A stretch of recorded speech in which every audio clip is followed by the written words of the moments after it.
crê na vitória, aplauda o Senhor. Aleluia. Podeis assentar. Abram seu estudo na página 25. Página 25. Glória a Deus. Hoje nós estaremos estudando as 7 trombetas do Apocalipse. E abra sua Bíblia em Apocalipse capítulo 8, verso 7.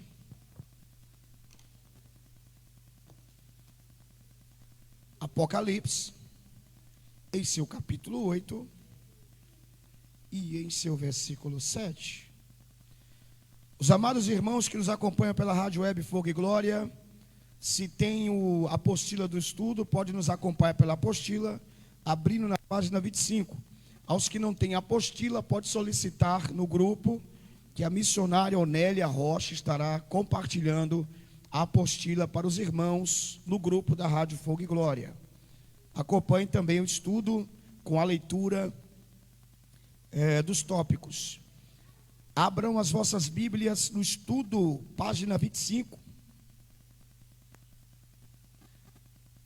E Apocalipse, capítulo 8, verso 7. Vou pedir ao nosso querido e amado irmão, obreiro Emanuel, que leve o microfone até alguém que fará essa leitura, por gentileza, obreiro Emanuel. Nosso irmão Dene fará a leitura do texto. Apocalipse, capítulo 8, verso 7. O primeiro anjo tocou a sua trombeta, e houve saraiva e fogo misturado com sangue, que foram lançados na terra, a qual foi queimada na sua terça parte. Queimou-se a terça parte das árvores, e toda a erva verde foi queimada. Amém. Então esse primeiro toque da trombeta anuncia queimadas. Amém. Observe que, lembrando aos irmãos, que nós estamos vivendo o tempo de tribo, mas não é a grande, porque talvez você diga para mim, bispo, mas já existem muitas queimadas, né? Mas essas queimadas que existem não são parte ainda da grande tribulação, porque será muito pior do que o que a gente está vendo aqui. Amém? De olho no seu estudo, faremos a leitura. A primeira trombeta, a terça parte da terra é queimada por saraiva e fogo, misturado com sangue, aonde a terça parte de toda a erva verde e vegetais é queimada, plantas, o alimento do homem e dos animais no campo será queimado, sua terça parte. A terça parte é uma boa porção, sim ou não? Sim ou não? Então imagine o todo, o completo, a terça parte, a metade e a terça parte. Então, uma boa porção da erva, das plantas, dos vegetais será queimado. Imagine, sem frutas para comer, sem legumes para comer, né? O boi não tem com o que se alimentar. O animal no pasto não tem como se alimentar. Veja a que nível de proporção o toque dessa primeira trombeta vai levar a população a uma grande fome e uma grande miséria. Sim ou não, irmãos? Hoje já encontramos uma grande carestia no preço da carne, sim ou não? Né? 1 quilo de carne hoje, R$30, não é isso? Depende da carne, né, Bruna Rosa? Tem carne de quanto aí? É mesmo, Bruna Rosa? Acho que a senhora compra esse preço aí, né? Era para receber, tomar posse, né? Diga glória a Deus. Então, a carestia é nítida. E o boi tem com que se alimentar, sim ou não? Imagine um tempo em que não haverá erva no campo para que o animal se alimente. Será basicamente impossível alguém que tem uma condição mediana, eu não digo nem as pessoas de baixa classe, mas de classe média, comer 1 quilo de carne. Será impossível, ao toque da primeira trombeta, alguém classe média, eu posso até ir mais além, o rico comer 1 quilo de carne. Será algo somente possível aos milionários. Isso é sério ou não é?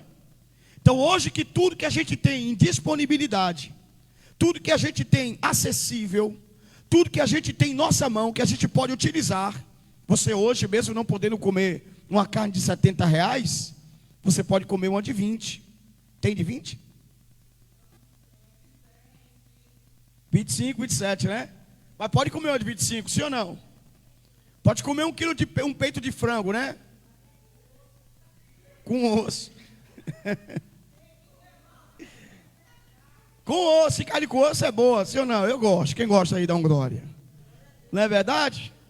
Mas vai chegar um tempo que mesmo essa carne com osso será muito mais valioso do que o ouro. Amém? Não, nem ovo. Porque como é que a galinha vai produzir se não tem semente, não tem erva, não tem alimento, né? Então, veja que proporção de caos só no toque da primeira trombeta. Vamos tocar a segunda trombeta, Apocalipse capítulo 8, verso 8. Se alguém quiser ler, pode ficar de pé e fazer a leitura desse texto. Apocalipse capítulo 8, verso 8. E o segundo anjo tocou a trombeta e foi lançado no mar uma coisa como um grande monte ardendo em fogo. E tomou-se o sangue a terça parte do mar. E morreu a terça parte das criaturas que tinham vida no mar, e perdeu-se a terça parte dos dias naus. Amém. De olho no seu estudo, um grande meteoro cai sobre o mar, ardendo em fogo, tornando em sangue a terça parte do mar, matando assim a terça parte dos animais do mar, destruindo a terça parte dos navios, submarinos, etc. Uma grande catástrofe. Imagine a terça parte das águas do mar se tornando em sangue. É uma parte incalculável. Para aqueles que gostam de pescar no mar ou de comer peixes, aqui há uma péssima notícia. Imagine, não tem como comer frango, não tem boi, não tem vegetais, não tem frutas, não tem hortaliças, não tem feijão, não tem arroz, não tem alimento, não tem milho, não tem nada. Está tudo destruído. E para completar, não tem peixe. É sério ou não é? A população do mundo vai comer o que, gente? Não tem arroz e feijão. Porque arroz e feijão é legumes. E no toque da primeira trombeta, os vegetais, cereais, todas as hortaliças foram queimadas, destruídas. A terça parte só ficou para a elite. Só quem tem muito dinheiro. Isso é forte ou não é, gente? Vamos tocar a terceira trombeta. Toque da terceira trombeta. Alguém fique de pé e faça essa leitura.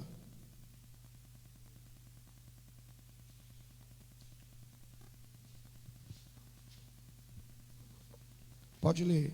O terceiro anjo tocou a sua trombeta e caiu do céu uma grande estrela, ardendo como uma tocha, e caiu sobre a terça parte dos rios e sobre as fontes das águas. O nome da estrela era Absinto. E a terça parte das águas tornou-se em absinto, e muitos homens morreram das águas porque se tornaram amargas. Então, no toque da terceira trombeta, a primeira trombeta, não há alimento sobre a terra, nem vegetais, nem alimento, nem carne, nem nada. No toque da segunda trombeta, não há peixes. E no toque da terceira trombeta, não há água potável para se beber. O caos está instalado sobre a humanidade. Tudo isso para aqueles que ficarem aqui. Isso é muito sério, sim ou não, gente? Por isso você não pode brincar com a sua salvação. Você tem que se manter salvo na presença de Deus. Aquele que perseverar até o fim, será o quê? Quem crer e for batizado, será o quê?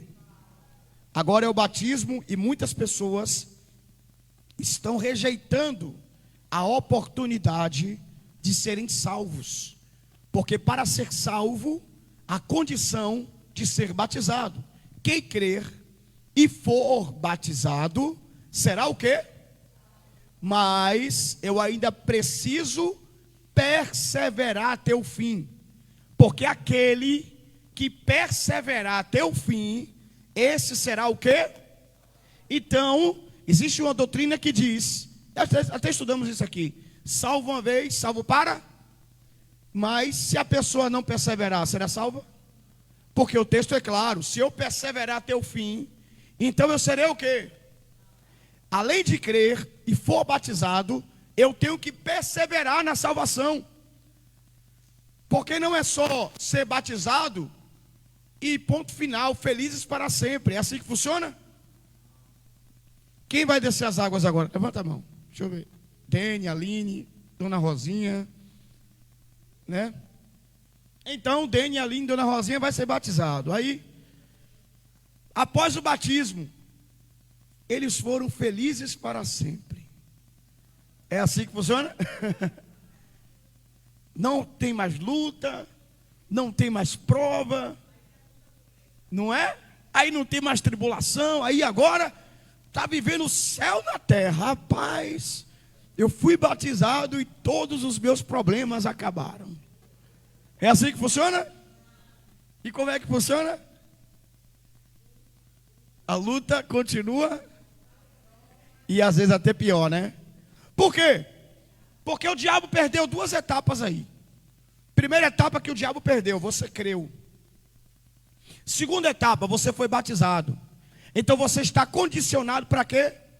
Para ser salvo. Então se você morrer, você vai ser salvo. Aí o inimigo vai lutar pela terceira vez. E a última. E qual é a última? Fazer com que você desista. Com que você retroceda, com que você abra mão da salvação. E eu te pergunto aqui, aos meus 15 anos pastoreando, eu já batizei, em média aí, umas 1000 pessoas. Aí eu te pergunto, dessas 1000, quantas perseveraram? Eu acho que é umas 500. Metade. Essa média. E essas outras 500 desistiram. Retrocederam, abriram mão. O inimigo conseguiu fazer com que elas desistissem da salvação. Então elas abriram mão da fé. Escolheram amar mais ao mundo do que mais a quem? Elas disseram, não, eu prefiro a cachaça do que Jesus. Sim ou não, gente? Eu estou brincando? Eu prefiro a cocaína do que Jesus. Eu prefiro mais o crack, eu prefiro a prostituição, o adultério. Eu prefiro a vida promíscua. Eu não quero compromisso com Deus. Então ela amou mais o mundo do que a Deus. Porque é impossível ser amigo de Deus e amigo do mundo. Ou eu sou inimigo do mundo e amigo de Deus. Quem é inimigo do mundo e amigo de Deus, levanta a mão e dá glória para Jesus. Então nós perseveramos na salvação. E então aquele que perseverar até o fim será o quê? Que o inimigo vai colocar muitos pratos. São muitas estratégias do diabo para fazer a pessoa desistir. São poucas ou muitas? Ele usa pessoas de fora. E quando ele vê que as pessoas de fora não conseguem tirar você, os amigos que você tem lá fora ou tinha lá fora, os pratos, as propostas que caem, que derrubam você, aí você venceu isso aí. Você resistiu ao diabo. E ele fez o quê? Fugiu. Aí ele começa a usar pessoas de dentro. É ou não é? De dentro da própria igreja. Porque o diabo tentou usar pessoas de fora para tirar Jesus do propósito. Aí Jesus resistiu, o diabo fugiu. Aí o diabo começou a usar quem? Estava perto. E quem foi que o diabo começou a usar? Pedro. Pedro, olha aí, Pedro, amigo de Jesus. Não, mas Judas foi para trair. O diabo queria tirar Jesus do propósito. Aí Pedro falou assim, mestre, não se entregue, não faça isso. Como pode o Senhor? Vai se entregar, vai sofrer. Aí Jesus sabia que era o diabo. Aí Jesus olhou para Pedro e falou assim, para trás de mim, Satanás. Eu te repreendo, Satanás. Olha aí, Jesus com visão espiritual, sabia que era o diabo tentando tirar ele do propósito. E às vezes as pessoas de fora não conseguiam tirar você. Então o inimigo vai lutar dentro da igreja. Às vezes para tirar você do caminho da salvação. Aí a pessoa diz assim, ó, eu vou ficar congregando em casa.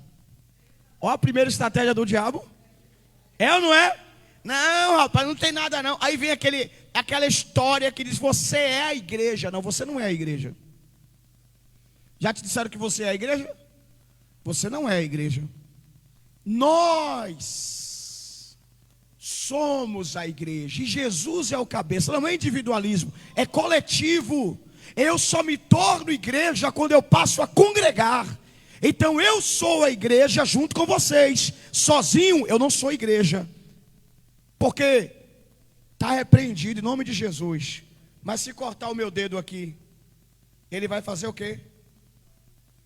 Vai necrosar.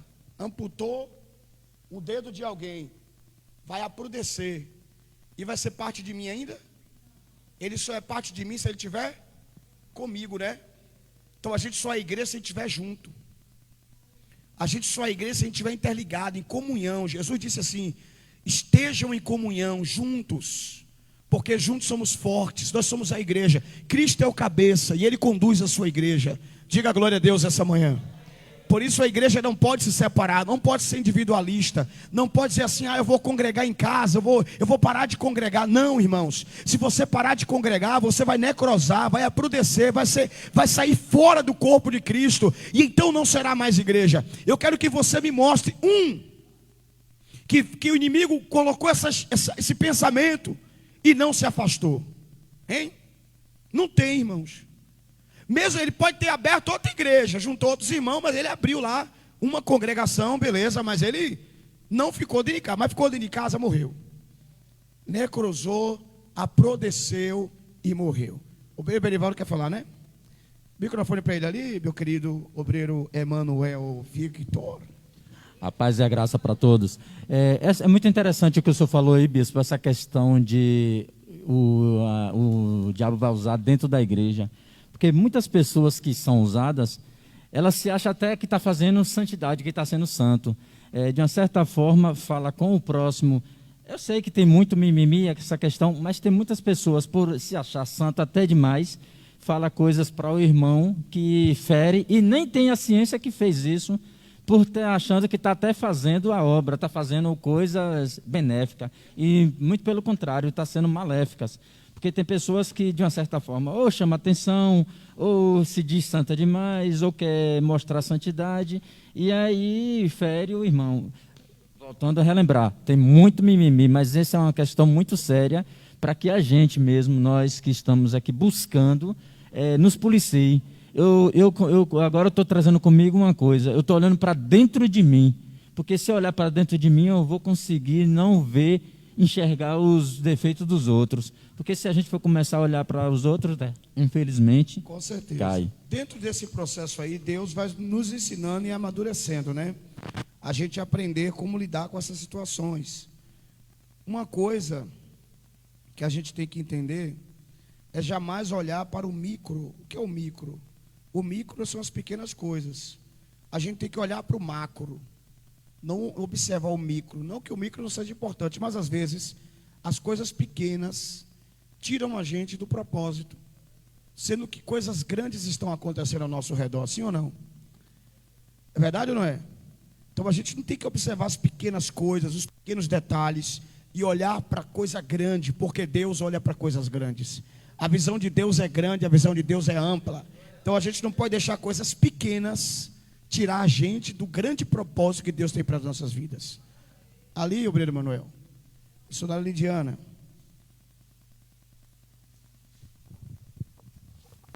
E às vezes, bispo, tira a gente do foco, né? Porque a gente está sem olhar para dentro da gente e a gente acaba saindo do foco até da vida daquele que nos machucou também. Porque aí a pessoa deixa a mágoa entrar e aí é como se a pessoa não prestasse mais para a gente e as pessoas têm a qualidade. Só que a gente, por a gente olhar para o micro, às vezes acontece isso mesmo. É verdade. Por exemplo, ganhar uma alma para Jesus é coisa grande ou coisa pequena? Sim ou não? Coisa grande. Mas aí, alguém na igreja não falar com você é coisa grande ou coisa pequena? Mas às vezes a coisa pequena tira você do grande propósito. Sim ou não? Por exemplo, pregador, está pregando aqui, né? E pregador falou 90% de coisa de Deus. Aí ele escapuliu ali, entrou um pensamento humano, ele falou uma coisa da parte dele. Ou da parte do diabo, sei lá também, né? O diabo lançou uma seta, pode ser, pode ou não pode? Aí você esqueceu 90% do que o pregador falou e focou só no micro. É ou não é? Então isso aí a gente deixa passar e foca no principal, que são coisas grandes. E o reino de Deus é coisa grande, sim ou não? Se eu fosse observar o micro, eu não estava aqui agora de manhã. Não é verdade? Então, se fosse observar o micro, poderia dizer, fulano não vem para a escola bíblica, ciclano não vem para a escola bíblica. Já falei tanto para aquela pessoa vir, ela não vem. Então, eu não olho para quem não vem, eu olho para quem? Eu olho para você que está aqui, você que está me acompanhando pela rádio. O que me importa é isso, é você que está aqui. Ali, obreiro Emanuel, tem irmão Dene? Em cima disso aí que o senhor acabou de falar, bispo, se a gente for olhar as pessoas que não vieram para a escola bíblica, eu conheço pessoas que falam bem assim para mim, já falou e eu repreendi. Eu não vou para a escola bíblica porque fulano não foi porque eu tenho que ir. E aí fica complicada essa situação, porque o único interessado a aprender mais para a gente passar para as pessoas que necessitam do Senhor somos nós. Então, se essa pessoa falar assim, é porque ela acha que ela não precisa da escola bíblica para aprender. Com certeza.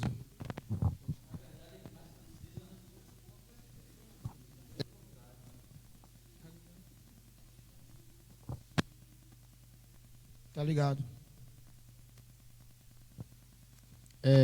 E muitas vezes, em questão de congregar, às vezes as pessoas usam um benefício que nós temos, que é a rádio, e assim, usa como desculpa, diz, eu não vou para a igreja não, mas eu estou aqui escutando pela rádio, tá entendendo? E aí é isso aí que acontece. Com certeza, porque presencial, agora é claro, né? Se a pessoa tem uma impossibilidade, não pode vir, tudo bem. Mas alguns estão realmente agora nos ouvindo e não veio. Mas eu estou ouvindo na rádio. Olha aí, rapaz, vigia. Vamos lá, pessoal. Olha, a quarta trombeta. Vamos tocar a quarta trombeta? Apocalipse capítulo 8, verso 12. Aqui, querido brasa viva, incendiário de Deus. O homem que come fogo e arrota brasa. Glória a Deus. Um forte abraço aos nossos ouvintes aí da rádio e pedindo também que as pessoas que estão ouvindo não leve tudo ao pé da letra, porque muitas vezes a gente fala uma coisa que as pessoas interpretam de maneiras diferentes. Glória a Deus. O quarto anjo tocou a sua trombeta e foi ferida a terça parte do sol e a terça parte da lua e a terça parte das estrelas, para que a terça parte delas se escurecesse e a terça parte do dia não brilhante e semelhante da noite. E olhei e ouvi a água que voando pelo meio do céu dizia com grande voz, a águia que voando dizia a grande voz, ai, ai, ai dos que habitam sobre a terra, por causa de outros toques de trombetas dos 3 anjos que ainda vão tocar. Okay? Amém. Então, veja que observe que se anuncia o ai, né? Ai daqueles que estiverem na terra. Não tem alimento, não tem vegetais, não tem carne, não tem alimento na terra, não tem alimento nas águas, não tem água potável e para completar, a escuridão tomou conta da terra. Não é? Então o anjo grita, ai daqueles que estão sobre a terra.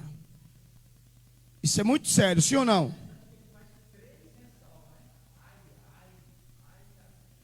Esse ai significa muita dor e muito sofrimento. Se eu fosse você, não desistia da fé, meu irmão, porque isso é real. Alguém pode dizer glória a Deus essa manhã? Apocalipse capítulo 9, versículo 1. Vamos tocar a quinta trombeta. Apocalipse capítulo 9, versículo 1. Alguém para fazer essa leitura?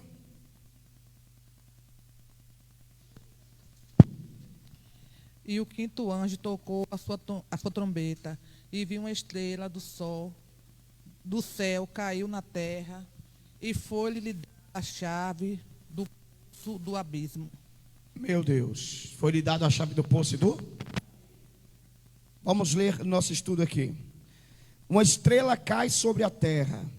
Essa estrela é Satanás, que irá agir no corpo do anticristo. Por que ele cai? Cai quem está onde? Onde é que o diabo está? Ele está em cima. Exatamente, o diabo não está embaixo, ele está em cima. Onde que o diabo fica? Vou mostrar para vocês. Ele fica diante do trono de Deus 24 horas nos acusando. Você sabia disso? No livro de Apocalipse diz que o inimigo fica 24 horas diante do trono de Deus. Vou pedir para a missionária Nélia procurar esse versículo para mim, missionária Nélia, por favor. O inimigo está 24 horas diante do trono de Deus acusando seus irmãos. No livro do Apocalipse está escrito. Não lembro agora, mas vamos pegar esse versículo e mostrar a vocês. Então ele cai, porque ele está onde? Em cima. Só cai quem está em cima, sim ou não? Por isso que ele cai. Mas Deus derruba ele lá de cima, mas dá a ele a chave do abismo. E aqui no nosso estudo aqui, vamos ler. Uma estrela cai sobre a terra. Essa estrela é Satanás, que irá agir no corpo do anticristo. Então ele cai e possui o corpo de um homem. E esse homem é quem? E possui a chave do poço do abismo, onde estão presos os piores demônios. Esses demônios que estão presos não caíram na rebelião de Lúcifer. Eles caíram em outra rebelião, porque a rebelião que Lúcifer fez não foi a primeira rebelião. Vocês sabiam disso? Pois é. Já houve outras rebeliões nos céus. Quem sabia? Quem sabia?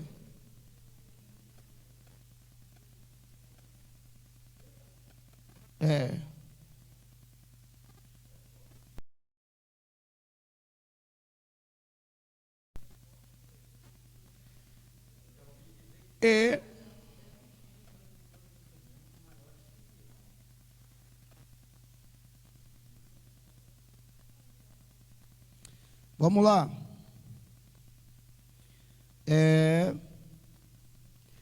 Esses não fizeram parte da queda de Lúcifer, em Isaías, capítulo 14, 12 ao 15. Não faremos a leitura para ganharmos tempo. Eles são muito piores do que Lúcifer. Por isso estão presos. Se esses demônios fossem soltos na atualidade, eles destruíam a terra. Em Judas capítulo 1, e em seu versículo 6. Vamos ler Judas capítulo 1, versículo 6. Judas é um livro de um capítulo só.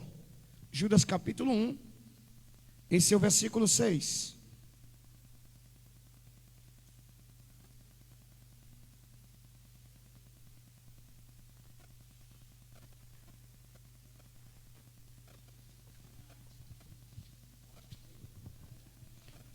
Alguém pode ler? Aos anjos que não guardaram o seu principado, mas deixaram a sua própria habitação, eles os têm reservado em prisões eternas na escuridão, para o juízo do grande dia. Glória a Deus. Então foram guardados para o juízo do grande dia. Vamos ler, continuar a leitura do nosso estudo. Diz que não guardaram a sua habitação, e por isso Deus os reservou em prisões eternas, e não quiseram ficar no céu. Não gostavam da sua posição angelical, ao contrário de Lúcifer, que quis conquistar o céu eles serão soltos da grande tribulação para trazer tormento aos moradores da terra, aqueles que não têm o selo do Deus vivo. Eles são como gafanhotos, destruindo tudo, perturbando a humanidade por 5 meses. Esses demônios possuem rostos de homem, têm cabelos parecidos como o das mulheres, e o que demonstra ser comprido, possui dentes de leão e possui coraça de ferro e caudas parecidas de 2 escorpiões. Esses demônios são considerados os piores, pois até o nome mostra superioridade no reino das trevas. São chamados de rei do abismo. Apocalipse capítulo 9, verso 11.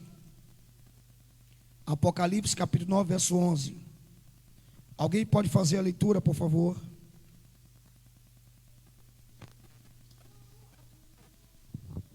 Tinha sobre si como rei o anjo do abismo, cujo nome em hebraico era Abaddon, e em grego Apolion. Então veja que esses espíritos, esses anjos caídos, eles são superiores até mesmo ao próprio Lúcifer. Acredita-se que esses demônios, eles eram responsáveis por controlar os fenômenos da natureza.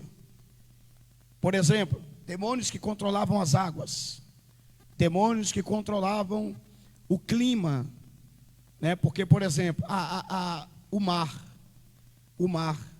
não tem maré baixa, maré alta e o que mais? Vazante, né? Minguante, não é assim? A lua, por exemplo, tem as suas etapas, né? Lua cheia, lua nova, tal e tal. As 4 estações, toda a forma climática da terra, eram anjos responsáveis. Por exemplo, você sabia que os anjos são responsáveis por regular a natureza? Deus colocou um anjo responsável para controlar o nível das águas. Colocou um anjo responsável para controlar as tempestades, o nível da chuva, o clima. Então, quando esses anjos falham, eles são punidos, responsabilizados por Deus.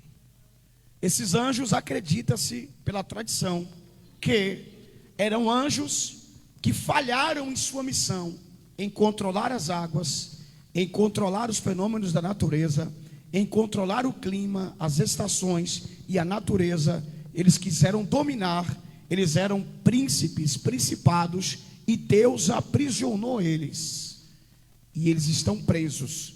Sendo soltos, eles voltarão com revolta, com ira, dentro daquele clima que eles dirigiam. Pode falar, homem de Deus. É interessante como muitas vezes eu mesmo já fiz isso, minimizei, né? Que nós falamos que o inferno não existe, Satanás são coisas de não sei o que, isso, aquilo. Mas para a gente ver a grandeza do nosso Deus. Porque não foi só um anjo, foi vários anjos que se rebelou. E esses anjos são muito mais poderosos do que o próprio Lúcifer. E o Deus, que é o único só, controla e tem o poder sobre todos. Para você ver, meus caros ouvintes, a grandeza do nosso Deus. E a questão aqui que a gente está falando não é uma questão nossa, é questão bíblica. É só ir na Bíblia e certificar do que o Deus é poderoso para fazer. Todo poderoso.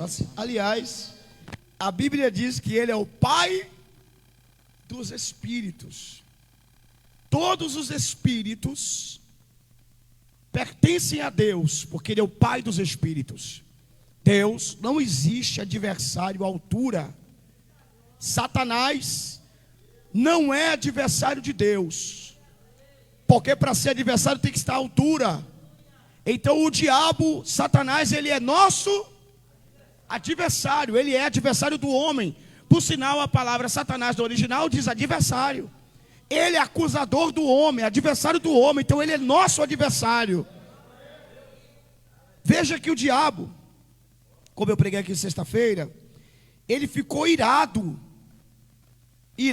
com Jó, porque Deus estava honrando quem? Então ele incita Deus contra Jó, porque ele ficou com raiva de ver Jó sendo abençoado. Então ele era adversário de quem? De Jó, não de Deus. Amém? Vamos aqui abrir a 6ª trombeta, Apocalipse capítulo 9, verso 13. Quem pode fazer a leitura?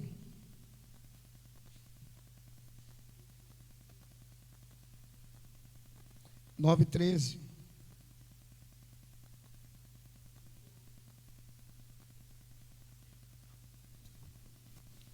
E tocou o 6º anjo a sua trombeta, e houve uma voz que vinha das 4 pontas do altar de ouro, que estava diante de Deus. Amém. De olho no seu estudo, vamos falar sobre a 6ª trombeta.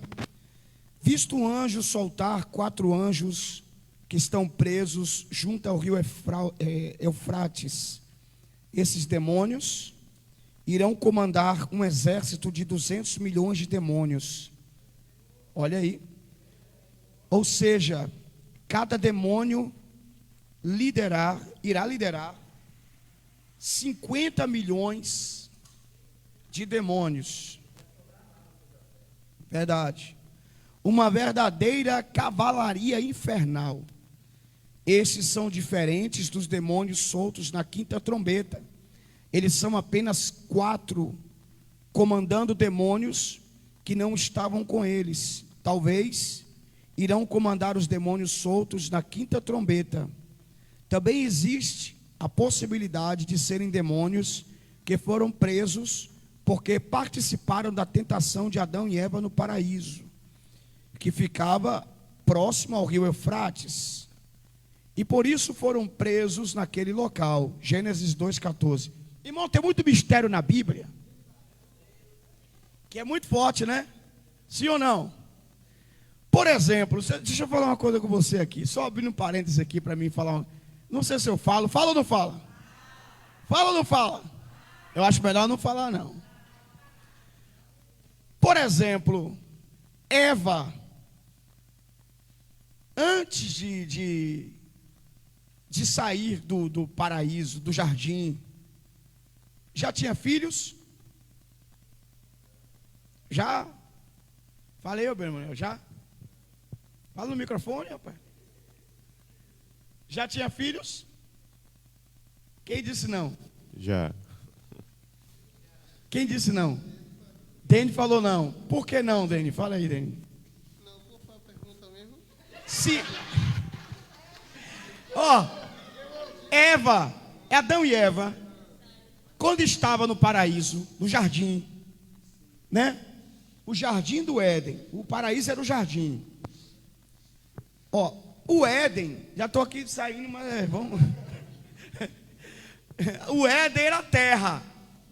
A terra significa Éden, terra deleitosa, terra de prazeres. Nessa terra deleitosa, Deus ainda fez mais. Deus fez um jardim. Então não é jardim do Éden. Isso é jardim no... O nome não é jardim do Éden, porque aí parece que a terra é jardim do Éden, não. Olha só, Deus fez a terra. Deus fez a terra, né? Tudo. Deus fez tudo. Aí Deus fez o Éden, que era uma terra deleitosa. E no Éden, Deus colocou o quê? Exato, um jardim. Aí Deus pegou Adão e colocou Adão aonde? No jardim. Só que quando Adão e Eva estavam no jardim, a pergunta é: eles já tinham filhos? Sim. Sim ou não, Dani? E por que sim? Quem falou sim? Por que sim?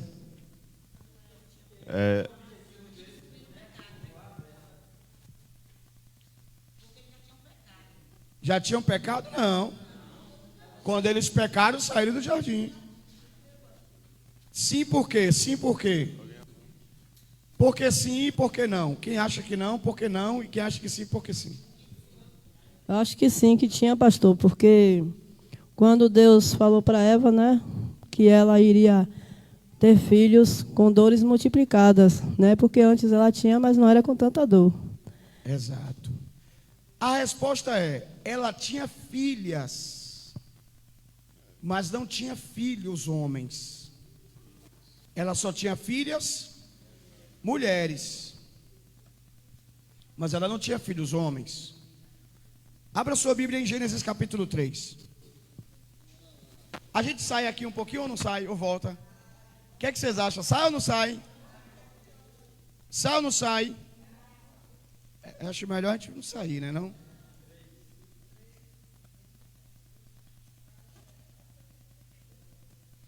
Não, Gênesis 5.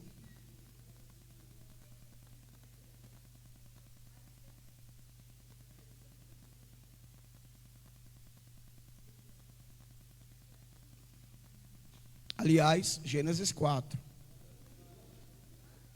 4.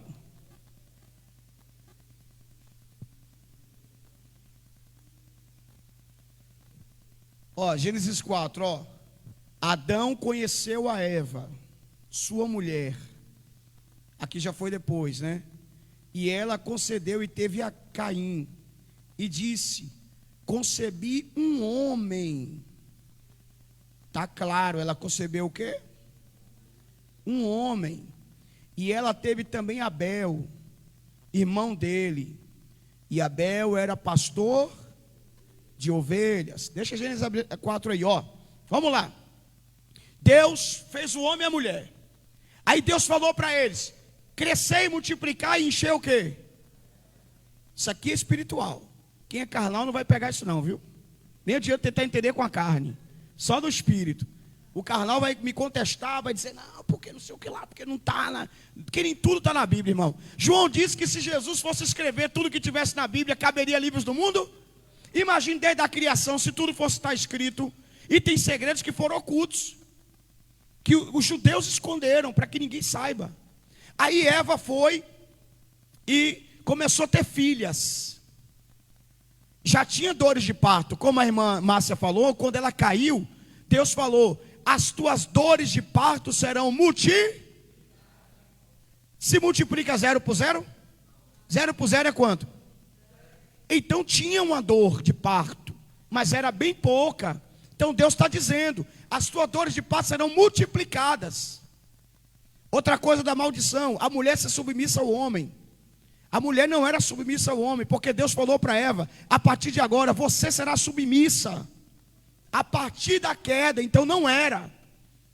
Por que não era? Não tinha pecado. Porque era o quê?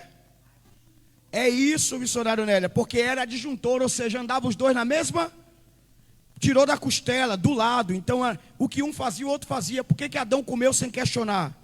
Adão comeu sem questionar porque era o mesmo pensamento. Então Eva comeu, eu também vou comer, pronto. Entendeu? Então eles andavam em concordância. A concordância era plena. A partir da queda, ela passou a ser submissa a Adão. Ela passou a se submeter ao homem. A submissão, ela é provocada pela queda. Por isso que quando Jesus veio, ele restaura a mulher, trazendo a mulher novamente ao plano de Deus, que não é submissão. O plano original de Deus não é submissão, mas concordância com o homem.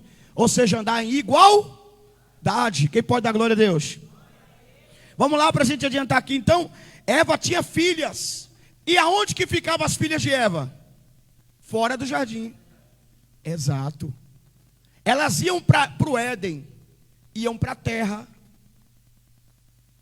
Aí, tem gente que diz que o primeiro filho de Adão e Eva foi Caim. Gênesis capítulo 4. Está lendo aí comigo? Vamos ler, ó. Versículo 3. E no passar do tempo aconteceu que Caim trouxe o fruto da oferta ao Senhor, né? Vamos aqui para o versículo 9 para a gente adiantar. O Senhor disse a Caim: aonde está o teu irmão? E ele disse: eu não sei, sou eu o guardador do meu irmão? E ele disse: o que fizestes? A voz do sangue do teu irmão está clamando a mim desde a terra. Mas agora tu és amaldiçoado desde a terra, que abriu a boca para receber sangue do teu irmão e da tua mão. Quando tu cultivares a terra, ela não te dará mais a força, e fugitivo e errante será. E Caim disse ao Senhor: meu castigo é maior do que eu possa suportar. Eis que tu me expulsa desse dia da face da terra, e de tua face estarei escondido e serei fugitivo, e errante na terra. E acontecer que todo aquele... Então já tinha gente aonde? Se Caim e Abel foram os primeiros, quem é esse povo aqui que Caim está com medo? Sabe quem é essas mulheres? Esse povo? As filhas de Eva, que se tornaram grandes guerreiras, que a mitologia grega vai chamar de Amazonas, que foram, pela mitologia grega, escondidas por Zeus e tratadas de forma diferente. Na mitologia, Zeus é Deus, o Criador, né? A mitologia grega, Deus é Zeus, o Criador, o Pai de todos. Então a mitologia grega diz que Deus escondeu as mulheres amazonas e eram guerreiras estimadas elas tinham uma grande habilidade e força. Então Caim estava temendo elas, porque a notícia que ele tinha matado o irmão correu. Então as filhas de Eva iriam matá-lo. Agora eu vou revelar outro mistério para você aqui. Continua aí, ó, na leitura aqui. E o Senhor deu a ele, ó, o Senhor lhe disse: portanto, todo aquele que matar Caim, ó, a vingança será tomada 7 vezes. E o Senhor fixou uma marca sobre Caim, para qualquer que o achasse e o matasse. E Caim saiu da presença do Senhor e habitou aonde? Na terra de Nod. Aonde? Ao oriente do Éden. Pega aqui comigo aqui, ó. Para onde Caim foi? Para o oriente, a terra de Nod. Ele foi para perto da onde? Ele foi para perto do Éden. E onde é que o Éden? Lembra que eu falei? O Éden era a terra deleitosa. Sim ou não? E no Éden tinha o quê? O jardim. Rapaz, eu não sei, acho que eu não vou falar não.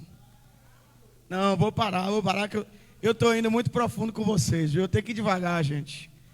Eu acho que é muito alimento muito sólido, né, pastora Anélia? É alimento muito sólido. Bora pensar? Tá com fome? Bora pensar? Quem vai pensar comigo aqui agora? Qual era o medo de Caim? Ser morto. Ele falou assim: vão me matar. Aí Deus falou: quem matar Caim será amaldiçoado 7 vezes, não foi? Vou dar um sinal que ninguém mate Caim. Ou seja, mesmo assim ele estava com medo. Aí ele pegou, foi para o Oriente. E em Gênesis, eu não vou ler aqui, mas no Oriente, se você ler no Gênesis, sabe o que ficava no Oriente? O portão que dava a entrada e acesso para o jardim, aonde Deus colocou uma espada flamejante que guardava a entrada do... Por que Deus guardava a entrada do jardim? Se Deus guardou é porque tinha perigo de alguém? Tu vai guardar alguma coisa que não tem perigo de ser roubado? E o que é que tinha dentro do jardim? Exatamente. E por que Deus tirou Adão do jardim? Para não comer, se não fosse o quê? Eterno, como um de nós, e vivesse para sempre. Então quem já pegou aí? Caim queria ir para o jardim para comer da árvore da vida e se tornar o quê? Eterno, porque o medo dele era morrer. Então ele disse: eu vou para lá, para o jardim, para o Oriente, na terra do Éden, está localizado o jardim, entro no jardim, como da árvore da vida, e eu serei eterno como Deus. E as filhas de Eva, nem ninguém vai poder me matar. Isso é forte ou não é? Não vá querer explicar isso para ninguém que não vai entender. Sim ou não? Isso aqui é revelação do Espírito. Isso aqui é mistério profundo, viu? Aí, a espada de fogo flamejante guardando entrar no jardim, mas ele não conseguiu e nem ia conseguir. Aí eu te pergunto, por que Nimrod fez uma torre e queria subir? E entrar onde? Onde é que Nimrod queria ir? Por que os homens começaram a construir ali, perto do jardim? E por que Deus, sabe o que Deus fez com tudo isso? Pegou o jardim e escondeu. Por que Deus escondeu? Para evitar a cobiça dos homens. Porque os homens estavam cobiçando tanto que até a torre de Babel, conhecida como a torre de Babel, a torre de Nimrod, fez para chegar lá e alcançar, porque o sonho dos homens era comer da árvore da vida e se tornar eterno e não morrer nunca. Exatamente, porque eles queriam entrar, no jardim que estava oculto lá na terra do Oriente, na terra do Éden, ou seja, no portão do Oriente, na terra do Éden, que dava acesso para o jardim de Deus, o jardim onde está plantada a árvore da vida. Só que eles não sabiam que o mistério foi oculto para ser revelado nos últimos dias.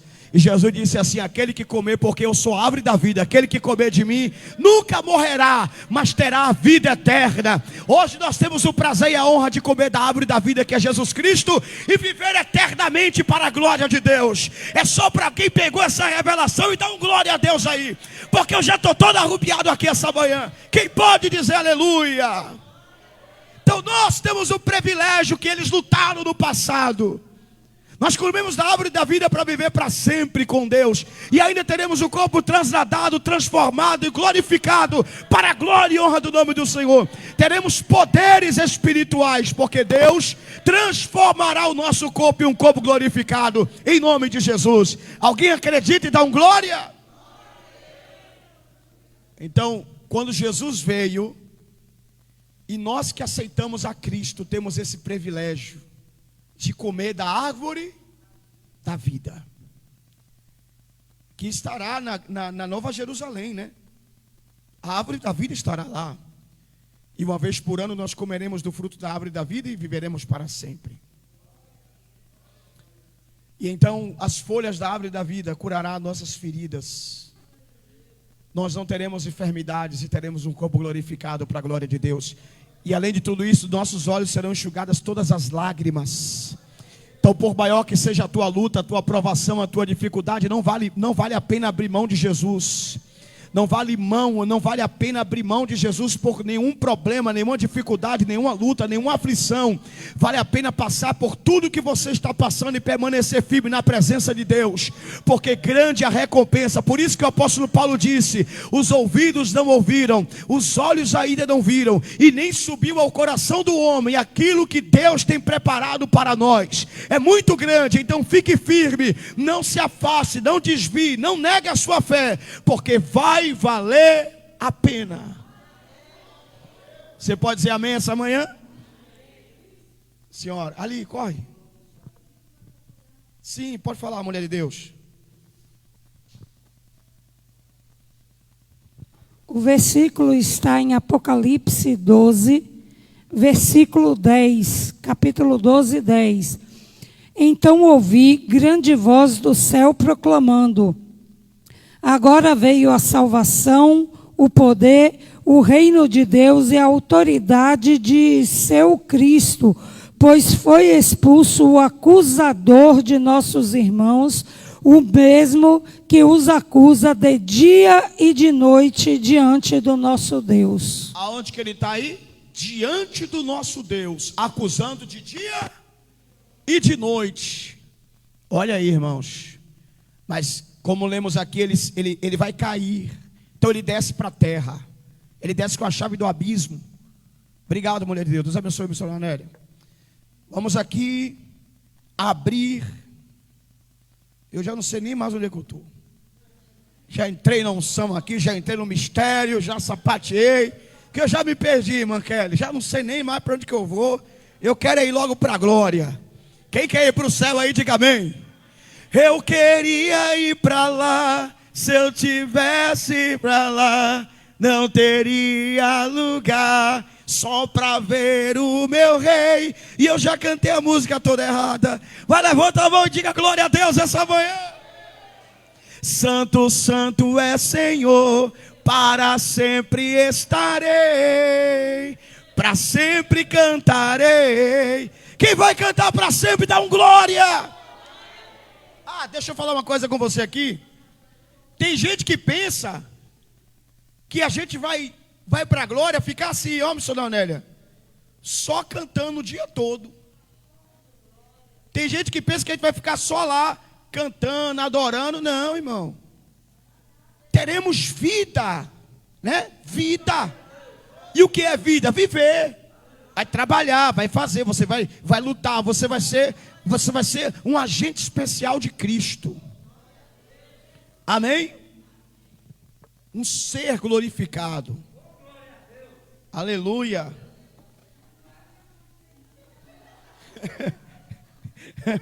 Já está treinando, né, meu irmão? Glória. A gente parou na 7ª trombeta, né?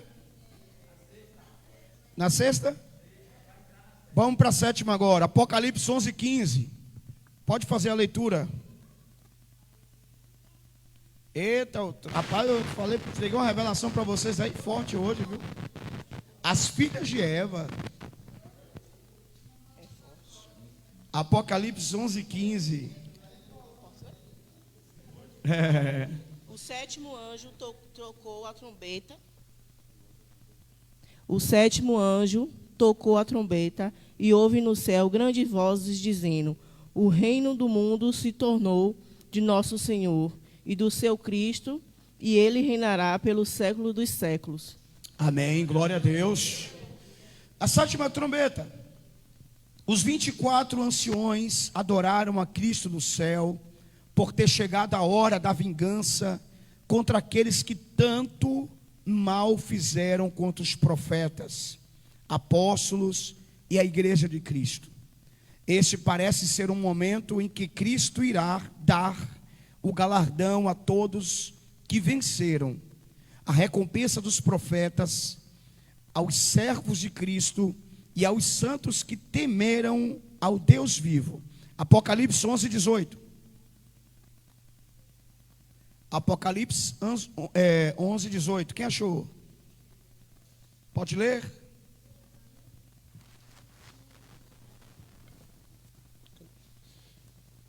Por estes 3 foi morta a terça parte dos homens. Isto é pelo fogo, pela fumaça. No 18? 11:18.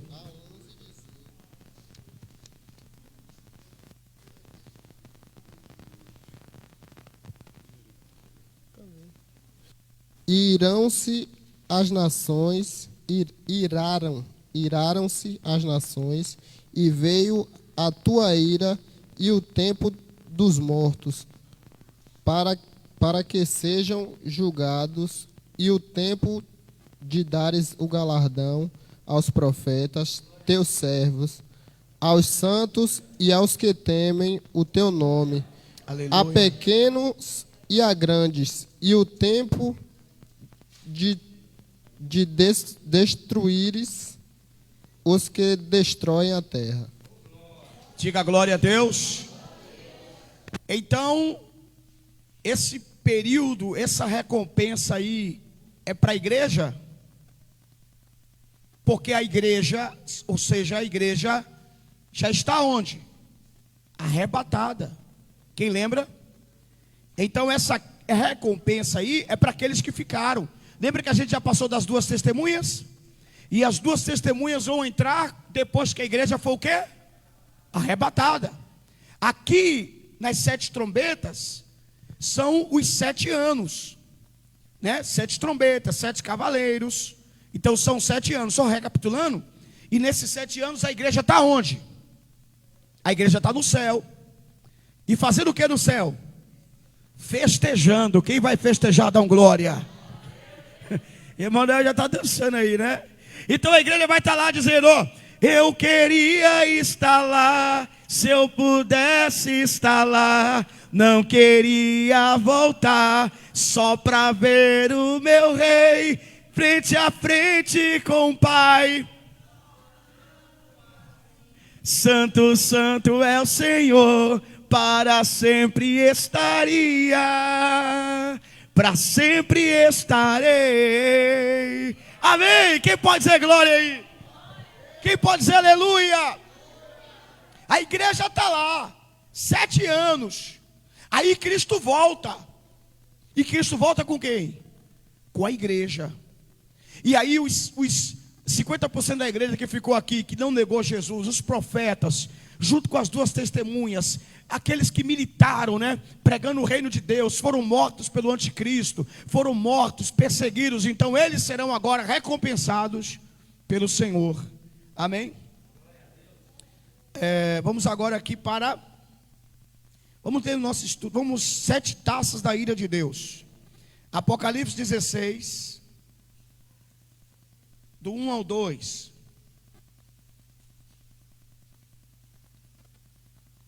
Apocalipse 16, 1 ao 2, pode ler.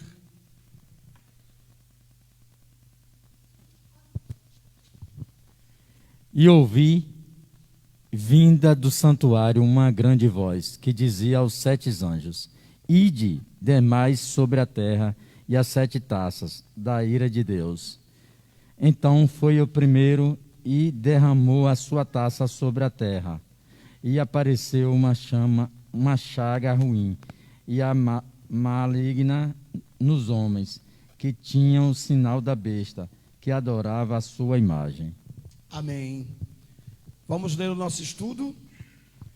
A primeira taça, Apocalipse 16, é ordenado a 7 anjos que derramem sobre a terra as 7 taças que contêm a ira de Deus.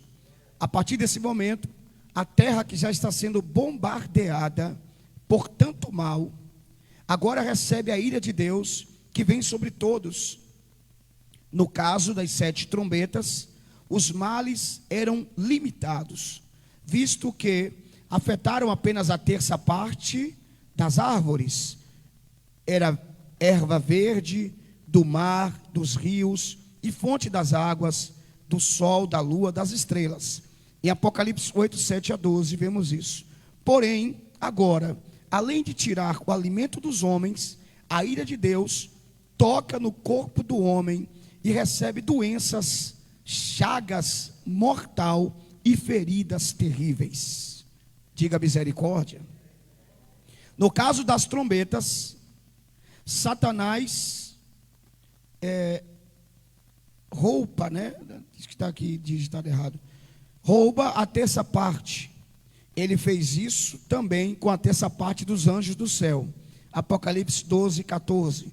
Porém agora Deus envia sua ira, que acabará com o restante, fazendo-os lembrar das palavras de Jesus Cristo. O que tem, ser-lhe-á dado, e o que não tem, até o que tem, lhe será tirado. Em São Marcos capítulo 4, verso 25. Quando o primeiro anjo derrama sua taça sobre a terra, aparece uma doença feia e dolorosa sobre todos os que têm o sinal da besta. É importante notar que nem todos os que viverem na grande tribulação aceitarão o sinal da besta. E também devemos atentar que Deus está derramando a sua ira, pois a tribulação é o tempo da ira de Deus sobre aqueles que rejeitaram o amor de Cristo. Muita injustiça foi feita contra o povo de Deus por muito tempo. Muitos cristãos morreram cruelmente, e agora é chegado a hora de se fazer justiça. O Deus Todo-Poderoso diz: basta de tantas coisas erradas. Os homens vêm cometendo sem punição alguma. Por isso que vários mártires clamavam a Deus pedindo justiça. Em Apocalipse capítulo 6, verso 10. Mas enfim, chegou a hora do juízo de Deus. Apocalipse capítulo 14, verso 7. Todo aquele que recebe e adora a imagem da besta, beberá do vinho da ira de Deus. Em Apocalipse capítulo 14, 9 e 10. Amém? Veja que agora está ficando ainda pior. Porque todos os males só estavam atingindo a terça parte. Mas agora a situação fica pior ainda. Vamos agora para a segunda taça. Derramada a segunda taça. Apocalipse capítulo 16, verso 3. O segundo anjo derramou a sua taça no mar, que se tornou em sangue como de um morto, e morreu todo ser vivente que estava no mar. Observe que o derramar da segunda das taças, né, é a continuação das 7 trombetas. O que está dizendo basicamente é que nas trombetas era só a terça parte, mas que no derramar das taças está sendo o quê? Todo. Então veja que só está o quê, gente? Piorando. E eu pergunto para você aqui, cada ano, não estamos na grande tribulação, mas só refletindo um pouco e pensando um pouquinho, cada ano as coisas estão piorando ou melhorando? Piorando, né? Às vezes a gente pensa assim, meu Deus, agora que vai entrar tal político no poder, quem sabe melhore, né? Mas em vez de melhorar, faz o quê? Piora. Então, meus irmãos, veja que a Bíblia não mente, e é tudo o que está acontecendo. Vamos agora à terceira taça, Apocalipse 16, do 4 ao 7. Alguém pode ficar de pé e fazer essa leitura, por favor.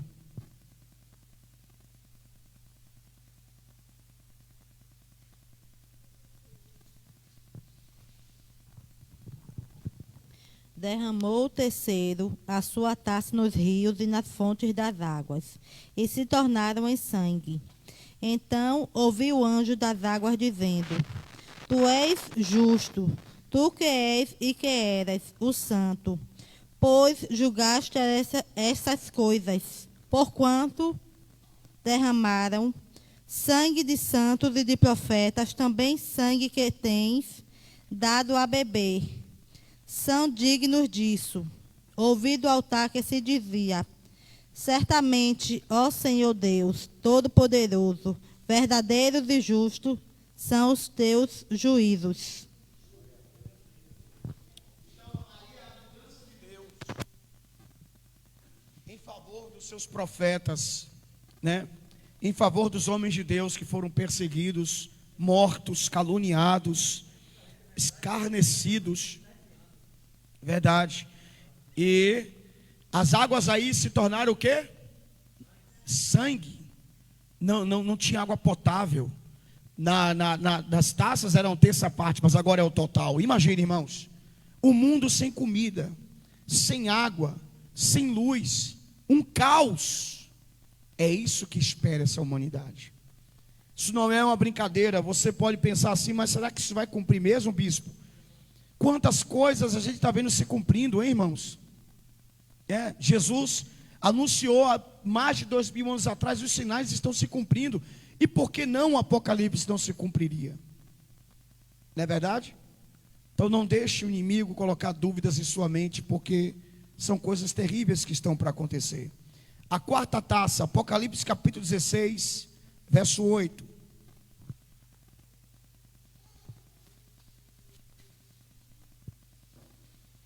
Quem pode ler? Leia, Bruno. E o quarto anjo derramou a sua taça sobre o sol, e foi-lhe permitido que abraçasse os homens com o fogo. Amém. Então aí, né, é a totalidade do calor intenso. O sol de forma tão intensa que queimando os homens sobre a terra. Vamos agora para a quinta taça, Apocalipse 16, 10 e o 11.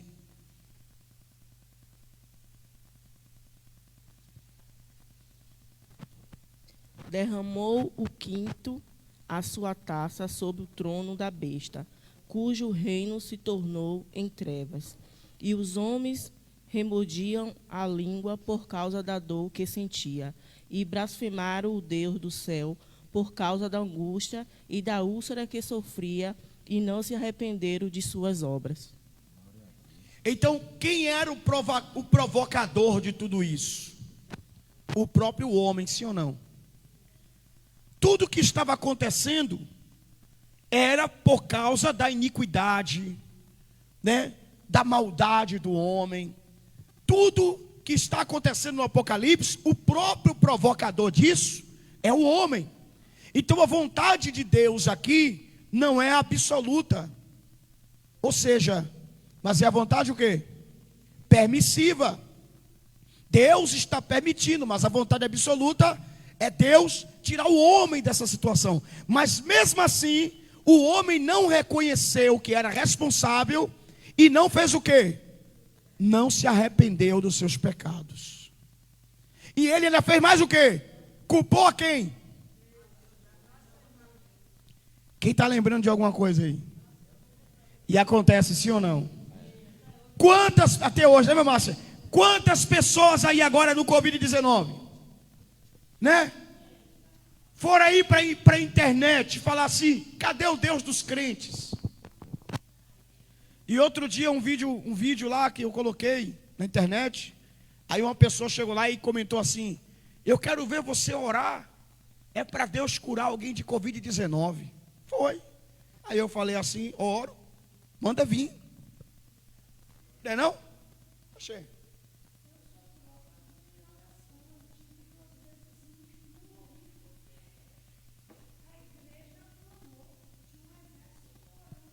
Então,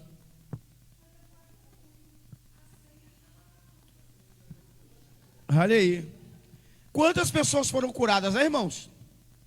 Agora você pode me dizer assim: ah, bispo, mas fulano ali morreu, irmãos. Também é da vontade de Deus alguns morrer. Sim ou não? Assim como a Bíblia diz, aquele que dá a vida também tira a vida. É ou não é, gente? É isso, ainda não estamos no estado de vida eterna. Ainda estamos em um estado de corpo pecaminoso. A morte será a passagem. Então por isso que a Bíblia diz que Deus se alegra com a morte do justo. Amém? Pode falar, homem de Deus, aí, Bruno. Abrindo um parênteses aí, como o senhor falou, que tudo isso é proveniente do homem, que o homem mesmo cria. E em outrora também, eu também tinha esse pensamento: ah, que Deus é amor, Deus é amor, Deus é amor, ah, Deus não faz isso, Deus não faz aquilo. É interessante que no meio que nós estamos vivendo hoje, Satanás querendo nos derrubar. E quando chega esse tempo aqui agora das trombetas tocar, é Deus fazendo a justiça. Para muitas pessoas que acham que Deus não é justo, Deus também faz a justiça, porque são os anjos deles que vêm fazendo essas coisas, derramando os cálices sobre os mares, sobre a terra, tudo isso. Então é Deus, Deus também é justiça. E muitas pessoas acham que Deus é só amor. Amor, amor, amor, amor. É como o senhor mesmo fala: quem ama, aquele que ama corrige. Né? Então, quando Deus está corrigindo aqui, é porque muitas vezes, agora, aqui já é chegado o fim. O homem chegou a um estágio, a um templo tão grande, tão de maldade, que não tinha como Deus ficar obsoleto nessa situação. E aí ele vai e desce a mão dele, que é onde a palavra também fala, né? Se Satanás vir sobre nossas vidas, Deus nos livra. E quem pode nos livrar da mão de Deus?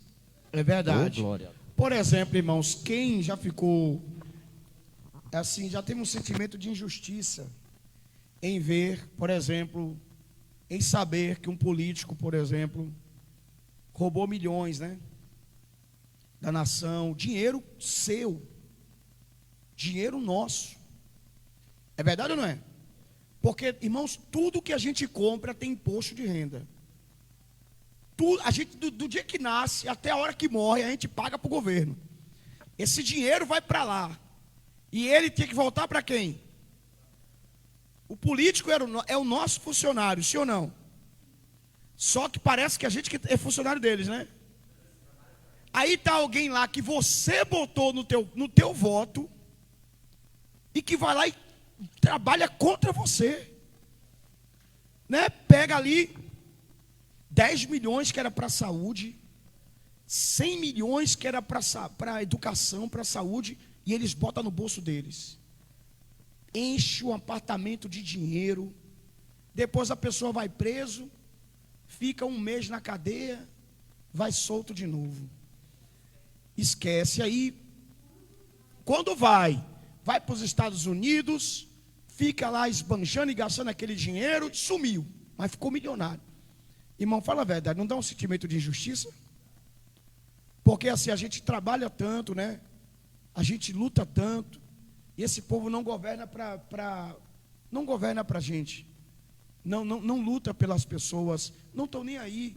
Na verdade, cada um, não estou generalizando, mas é a maioria, só vai mesmo para querer se fazer. Aí eu te pergunto, a gente não fica com sentimento de justiça?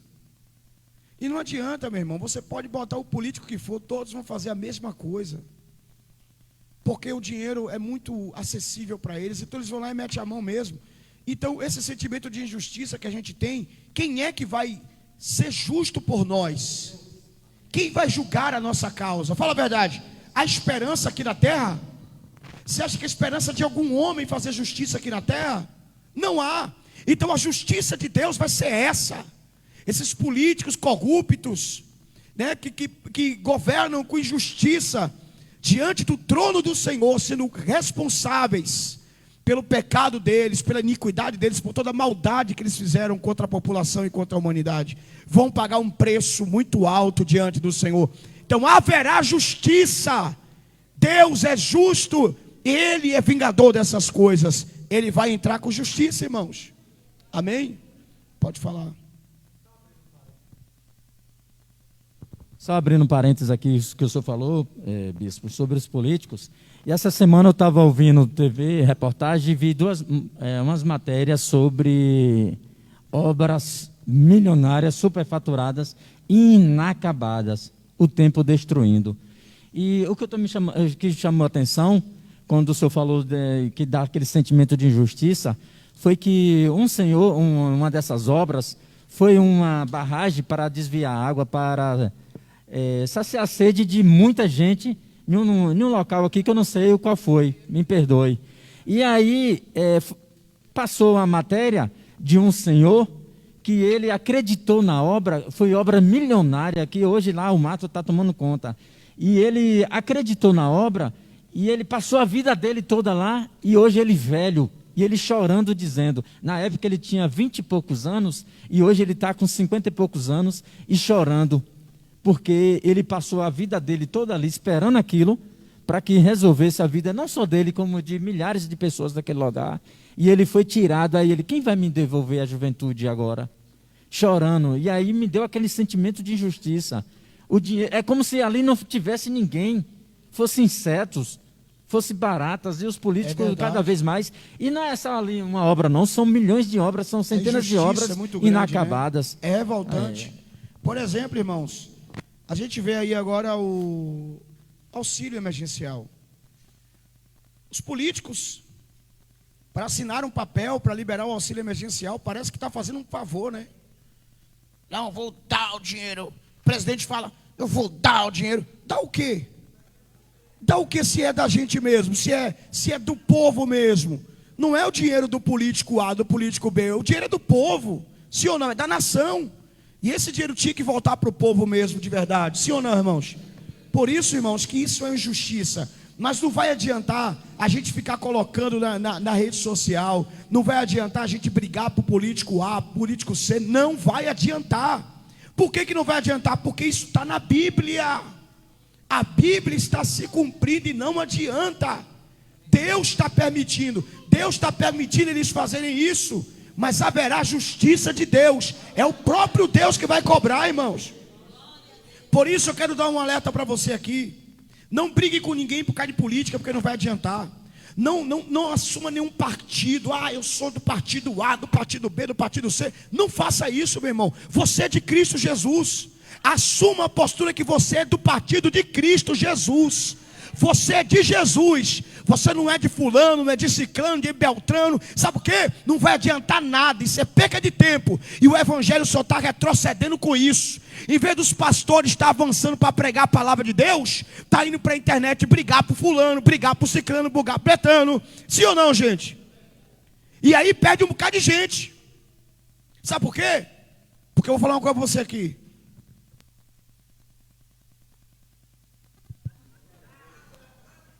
Tem gente que congrega comigo aqui que é de Bolsonaro, sim ou não? Tem gente que congrega comigo que é de Lula, sim ou não? Eu, como pastor, tenho que ser de quem? De Lula ou de Bolsonaro? Exatamente, eu sou de Jesus. Eu não sou nem de Bolsonaro e nem de Lula, eu sou de Jesus. Sabe por quê? Porque se eu assumir uma bandeira e falar assim, eu sou de Bolsonaro, então quem é de Lula pode sair. Sim ou não? Quem é de Lula pode dizer assim, E porque tem gente que leva isso tão a sério, que diz que quem vai votar em Lula é burro, é endemoniado. Ou aí está ofendendo a pessoa, sim ou não? E eu, como pastor, eu não posso ter essa postura. Claro, eu posso pregar o que está acontecendo, né? O que pode vir, o perigo de se votar em candidato tal. Mas eu não posso jogar o irmão para o escanteio, mandar o irmão embora, dizer assim, não, aqui na igreja eu só quero que vote quem é de fulano. Não. Meu irmão, sabe qual é o meu partido? O meu partido é o partido de Jesus Cristo. E o partido de Jesus Cristo é o Apocalipse que está para voltar, ó. Agora sim, eu nunca votei em ímpio. Votei em Cabo Daciolo, falo aqui, no primeiro turno. Sempre votei em Marina. Marina sua neta não, viu, Dona André? Talvez alguém me diga, mas não ganhou. Mas eu, como cristão, tenho a minha consciência limpa. Senador da República, sempre votei em evangélico. Deputado federal, estadual, sempre votei em evangélico. Sempre voto em evangélico. Eu, como cristão, faço a minha parte. Mas eu não defendo placa, nem bandeira, nem partido de ninguém. Porque eu sou pastor e eu estou aqui para pastorear. E eu sei que não tem jeito. Vai acontecer porque a palavra vai se cumprir. Amém, irmãos? Jesus está voltando. E a gente tem que trazer esse povo para cá, para o evangelho. Seja de Lula, seja de Bolsonaro, seja de fulano, de ciclano, não importa, venha para Jesus, porque Jesus te ama e quer te salvar e te libertar. Diga glória a Deus essa manhã. Pode falar, irmão Dene.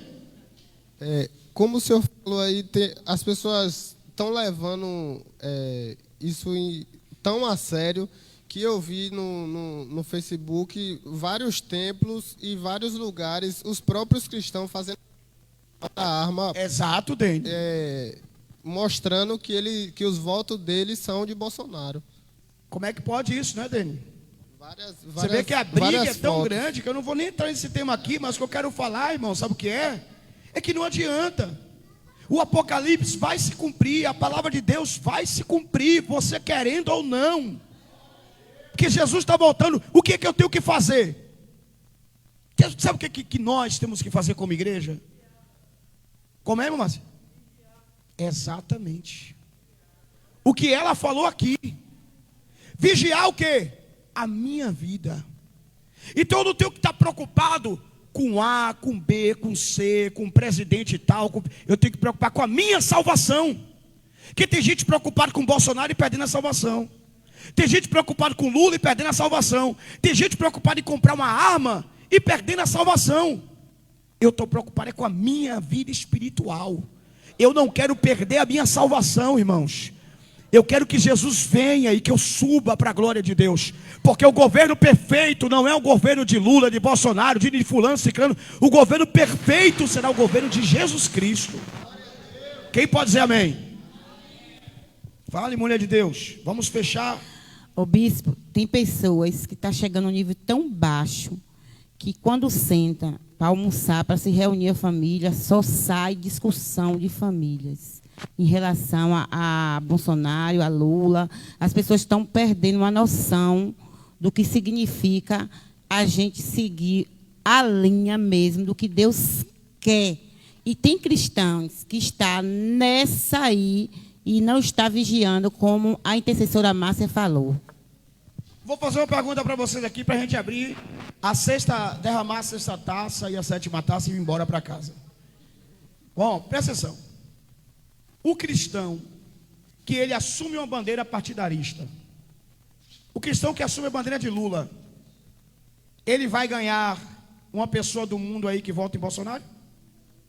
Que briga com ela, né? Briga na internet, paga desaforo, não sei o que lá, porque eu sou Lula, não sei o que lá, eu sou Lula.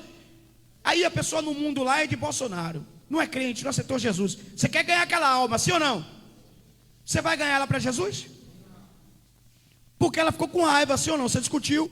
Aí o contrário, um cristão que assume a bandeira de Bolsonaro, e a pessoa no mundo lá, que não é cristão ainda, que não aceitou Jesus, vai votar em Lula. Mas você foi lá, esculhambou, chamou de burro, chamou de jumento, chamou de cavalo, chamou de irracional, chamou de feiticeiro, de macumbeiro, e colocou jegue, colocou jumento, colocou meme dizendo que quem vota no PT é jumento, é jegue. Aí um dia, tu vem assim, ó, Maria, faz uma visita na minha igreja, Maria, quero te convidar. Aí Maria vai dizer: acho que tu brigou comigo por causa de Bolsonaro. Tu me chamou, disse que eu voto em Lula, eu sou burro, eu sou jumento, eu vou na tua igreja nada, sai fora. Aquela pessoa vai ganhar essa alma para Jesus? Fala a verdade, gente, ganha para Jesus? Não ganha, irmão. Agora aí, cada um pense como quiser, né? Mas o meu foco é ganhar alma para Jesus. O meu foco é o reino de Deus. Buscar em primeiro lugar o reino de Deus. Quem tiver focado aí em coisas da terra, beleza, foque. Agora, o meu foco é ganhar alma para Jesus. Quem está focado comigo aí para ganhar alma para Jesus? Por isso que o cristão não pode assumir essa bandeira partidarista, por causa das almas. Porque o diabo, ele é ardiloso. Então você vai perder almas para o reino de Deus. Aquela alma que era para você ganhar para Jesus vai ficar com raiva de você. Vai fechar os ouvidos se você não vai ganhar ela para Jesus nunca. Paulo disse: eu me fiz de tolo para ganhar o quê? Para ganhar os tolos. Eu me fiz de louco para ganhar os loucos. Paulo está dizendo: eu me fiz de maluco para ganhar os malucos. Paulo entrou no meio deles para ganhar eles para Jesus. Porque estratégia, isso é estratégia. Aí você assume uma bandeira partidarista, diz: eu sou de fulano, eu sou de ciclano. E aquela alma que está perecendo para o inferno, você brigou com ela por causa de política. Você brigou com ela por causa de futebol, por causa de política, e você afastou ela do evangelho. Sendo que você poderia ser alguém que poderia ganhar ela para Jesus. Agora, se você não foca em almas, tudo bem, continue fazendo isso aí. Mas quem foca em almas aqui, diga glória a Deus. Eu não perco uma alma por causa de Lula, nem por causa de Bolsonaro, nem por causa de nada. Eu vou lutar para ganhar ela para Jesus, amém? E nem por causa de religião.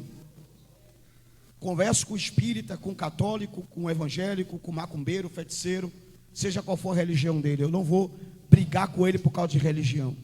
Eu vou tentar trazer ele para a luz e que ele enxergue a verdade. Na luz ele vai enxergar qual é a melhor opção de voto, qual é o melhor caminho para ele seguir. Dentro da luz ele vai ter a concepção e vai enxergar qual é a verdade, porque as escamas vão cair dos olhos dele. Mas se você tentar forçar, convencer alguém, não funciona, porque não é nem por força nem por violência, mas é pelo Espírito de Deus. Quem entendeu, diga amém. Sexta trombeta, ou sexta taça, Apocalipse 16. Apocalipse capítulo 16. Vamos ler.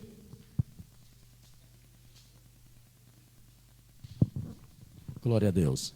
12 ao 15.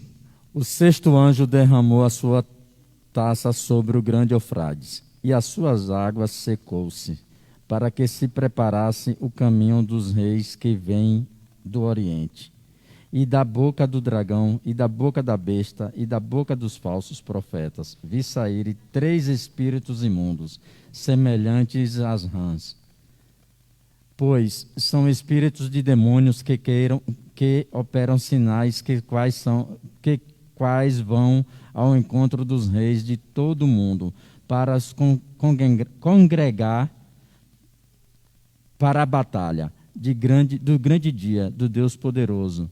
Eis que veio como um ladrão, bem-aventurado aqueles que vigia e guarda as suas vestes, para que não andes nu e não veja a sua nudez.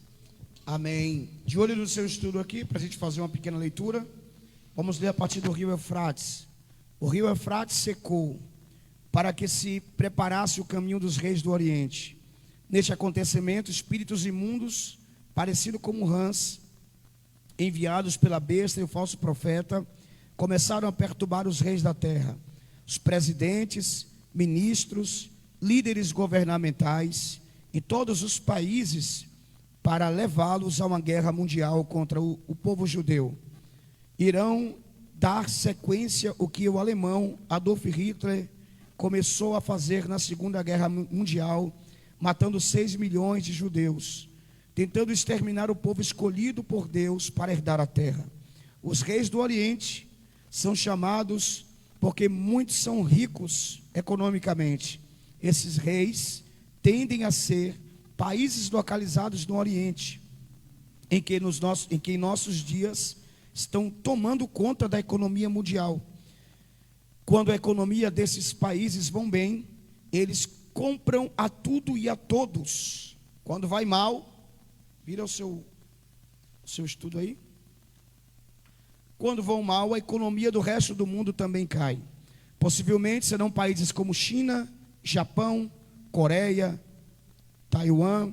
Esses possivelmente farão acordo com o anticristo, estando até a financiar parte para esta guerra mundial. Não temos dúvidas que hoje a China é a maior potência do mundo, sim ou não? Veja, na pandemia aí, a China foi o país que mais faturou, né? Mais faturou. E não vou entrar nesse tema aqui, porque aqui a gente, né? Alguém disse assim, vamos boicotar a China, já que a China criou o vírus de laboratório. Aí eu te pergunto, se tirar da tua casa tudo que veio da China, fica o quê? Né? Televisão, celular, computador, roupa, que mais? Eletrodoméstico, né? Basicamente tudo. Exato, e tudo basicamente vem da China. Você já viu? Made em China. Se não é, tipo assim, pode ser que alguma coisa foi montada no Brasil, mas alguma peça, ou a maioria, veio da China. Então, meu amigo, é a Bíblia se o quê? Se cumprindo, não tem para onde correr. É isso que eu estou falando com você, gente. Quem está me entendendo aí, diga glória. Quem está me entendendo, diga amém. Tá bem que esse púlpito é de madeira que pode bater, viu? Que você não... Calma, calma, né, Magali? Porque assim, não tem para onde correr. A Bíblia vai o quê? Vai se cumprir, né, dona Rosinha? Então você não pode evitar que a palavra se cumpra. Alguém pode segurar o crescimento da China? Japão, quantas vezes o Japão infiltrou guerras e foi destruído e novamente se recompõe, cresceu. A China, por exemplo, quantas vezes foi destruída, né? Quantas vezes foi dominada, quantas vezes a China foi humilhada, os chineses. Se você assistir filme, não sei se você gosta daqueles filmes de japonês, eu gosto. Bruce Lee, Jack Chan, quem gosta aí? Olha, dona Leo gosta, hein? Né? Aqueles filmes daqueles chinês, ó, que faz assim, isso aqui é de... Né? Mas veja só, se você assistir o filme, por exemplo, O Grande Mestre, você vê que naquele período a China era um país dominado, eles tiveram que migrar para os Estados Unidos. Era um país que vivia uma certa escravidão. Então eles tiveram que migrar para os Estados Unidos da América. E ali, né, eles foram para os Estados Unidos forçados, porque não tinha realmente. Então veja que a China, a Índia, os países do Oriente hoje são as grandes potências do mundo, que domina toda a economia mundial, já superando até mesmo os Estados Unidos da América. Então isso é a Bíblia assim. Para a gente encerrar o estudo, Apocalipse 16, verso 17 ao 21. 16, do 17 ao 21. Quem pode fazer essa leitura?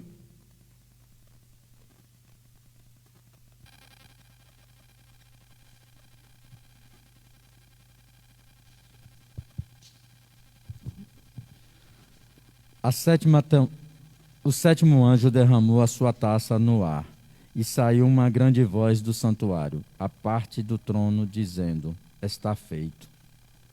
E houve relâmpagos e vozes de trovão, e houve também um grande terremoto, qual nunca houvera desde que homens sobre a terra. Terremotos tão fortes que quão grandes. E a grande cidade fendeu-se, e as três partes das cidades das nações caíram. E Deus lembrou-se da grande Babilônia, para lhe dar o cálice e o vinho do furor da sua ira. Todas as ilhas fugiram, e os montes não mais se acharam. E sobre os homens caiu do céu uma grande saraivada de pedras, quase do peso de um talento, e os homens blasfemaram de Deus por causa da praga da saraivada, porque sua praga era muito grande. Amém. De olho no seu estudo, para a gente encerrar, faremos essa leitura final. Essa é a última das 7 taças da ira de Deus. Uma voz se ouve do céu: está feito. Isto demonstra a vitória de Deus sobre o pecado. Enfim, toda injustiça acabará. Muitas vozes são ouvidas do céu, relâmpagos, trovões, e um grande terremoto acontece aqui na terra, como nunca ocorreu desde que há homem sobre a terra. 2 cidades são fortemente atingidas. Uma dessas cidades aqui é chamada Cidade das Nações. Essa cidade poderá ser, possibilidade, o Vaticano, onde todas as nações do mundo adoram um só homem. Como é o nome desse homem que adora no Vaticano? Exatamente, é ele, Papá. É Papá. E dali saem doutrinas de adoração e o quê? Idolatria. Com isso Deus se lembra da Babilônia, lhe dando o vinho de sua indignação. Essa Babilônia não é a cidade de Nabucodonosor, que consta no livro de Daniel e no livro dos reis de Israel. Esse nome é dado uma grande religião. Essa Babilônia é o nome de uma grande religião da terra, da qual os grandes reis da terra, presidentes de países e grande população do planeta se contaminaram. No capítulo 18 de Apocalipse fala da queda de Babilônia, onde é esta vista como uma prostituta. Essa religião é chamada de prostituta. Por que é chamada de prostituta? Porque ela leva as pessoas a se prostituírem. E o que é prostituição na Bíblia? Aqui uma linguagem figurada. Prostituição na Bíblia é o quê? Idolatria. E qual a religião que catequizou o mundo? Porque a palavra católico vem aquele que é mundial, que catequizou o mundo inteiro, com os seus 365 santos, levando os seus adeptos a se prostrarem diante de imagens e o quê? Esculturas. Para cada dia do ano possui um santo canonizado, adorado e idolatrado pela Igreja Católica. Sendo que isso para Deus, diante da Bíblia, é idolatria, que é chamado de prostituição. Todas as vezes que Israel adorava outros deuses, Deus dizia: o meu povo se prostituiu. Amém? Porque a nossa adoração pertence somente a quem? Eu só posso me ajoelhar diante de quem? Do Deus invisível.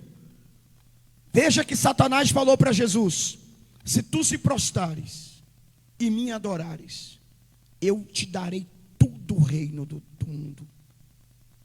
Ele só queria que Jesus fizesse o quê? E adorasse. Tudo que o demônio quer é a tua adoração. Ele fica irado quando vê você aqui adorando a Deus.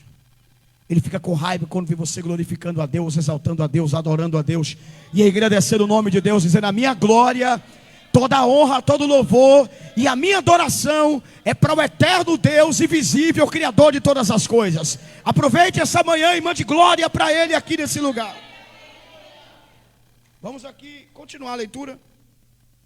Essa falsa religião que Deus chama de Babilônia tem adulterado a palavra de Deus por muitos anos. Enche o coração dos homens com a sua prostituição. Uma falsa fé. Oferece aos ídolos adoração e que deveria ser toda de Deus. Mas agora todo o céu contempla a queda dessa falsa doutrina e dessa falsa religião. O maior impedimento para a salvação de Cristo tomar lugar no coração dos homens está na Babilônia, a falsa fé, a religião que conduz os homens à idolatria e ao pecado. Uma grande e poderosa religião dominou os tempos antigos e o presente século, desviando a palavra de Deus do verdadeiro sentido bíblico. Para mim, esta Babilônia não está encoberta. Quem concorda que também não está encoberta? E como eu disse aqui nesse instante em palavras, dá para ver com muita clareza que é a religião católica, da qual Martim Lutero, o grande protestante daquela igreja, abriu os olhos de muitos há tantos anos ao declarar que a religião católica estava bem longe das verdades do Evangelho de Cristo. Essa Babilônia cairá e assim deixará o adultério o Evangelho de Cristo.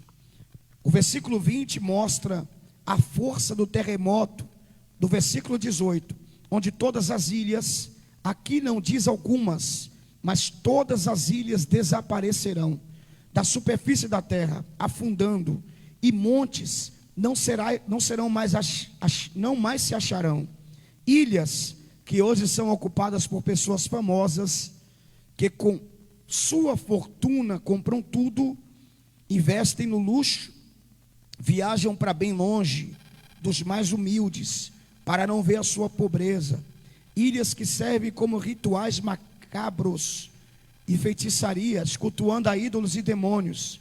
Estas e todas as ilhas serão submergidas nas águas do oceano, por causa da ira de Deus, derramada pelo sétimo anjo, para complicar ainda mais a vida daqueles que negam adorar a Deus e reconhecer os seus pecados. Suplicando misericórdia a Deus, uma chuva de pedras cai sobre a terra, uma saraivada de pedras que pesam cerca de 1 talento, que equivale aproximadamente a 34 quilos. Uma chuva de ira de Deus sobre os homens. Creio que não haverá guarda-chuvas capazes de conter tamanhas pedras, que certamente destruirão carros, casas, ruas, rodovias, aviões, navios, cidades inteiras serão completamente destruídas pela ira de Deus que cai sobre a terra. Nesta hora, os homens novamente voltam a blasfemar contra Deus, por causa da chuva de pedras, por causa da praga, que é grandiosa, porque ao invés de reclamar e blasfemar contra o Altíssimo, os homens não adoram a Deus, e se mostram arrependidos, suplicando a sua misericórdia. Não dá para entender como alguém pode ser tão mau, tão cego, possui um coração tão duro. Será que esses homens já não existem em nossos dias? Pergunta, né? Será que não convivemos entre eles? Porventura não são até nossos amigos, ou até parentes? Não seriam aquelas pessoas que frequentam e reclamam de tudo e de todos? Você conhece alguém que reclama de tudo e de todos? Quem conhece, levanta a mão. Olha aí. Isso é horrível, sim ou não? A pessoa nunca agradece, só reclama, só reclama. Perguntam diariamente do porquê do rico e do pobre, do bonito e do feio. Não seriam pessoas que cobram de Deus o sucesso financeiro, profissional e familiar? Amigo leitor, essas pessoas más existem em nossos dias. E a Bíblia faz um alerta. Ao invés de viver reclamando, adore a Deus. Peça a sua misericórdia, para que você não seja mais um daqueles que irão beber da ira de Deus. Quem pode dizer glória? Quem pode dizer aleluia? Só dá glória quem recebeu glória. Só dá aleluia quem recebeu aleluia. Só adora quem é salvo. Quem é salvo adora o Senhor essa manhã. Quem pode dar glória a Ele, dá glória a Ele essa manhã. Levanta as suas mãos. Pai, eu quero agradecer ao Senhor por esse estudo maravilhoso. Obrigado por todos que nos acompanharam pela internet, meu Pai. Obrigado a todos que nos ouvirão pelo YouTube. Obrigado a todos que nos acompanharam aqui presencialmente. Que essas palavras sejam gravadas, guardadas e marcadas em nosso coração, para a glória do Teu santo nome. E quem aprendeu e recebe o milagre, diga glória.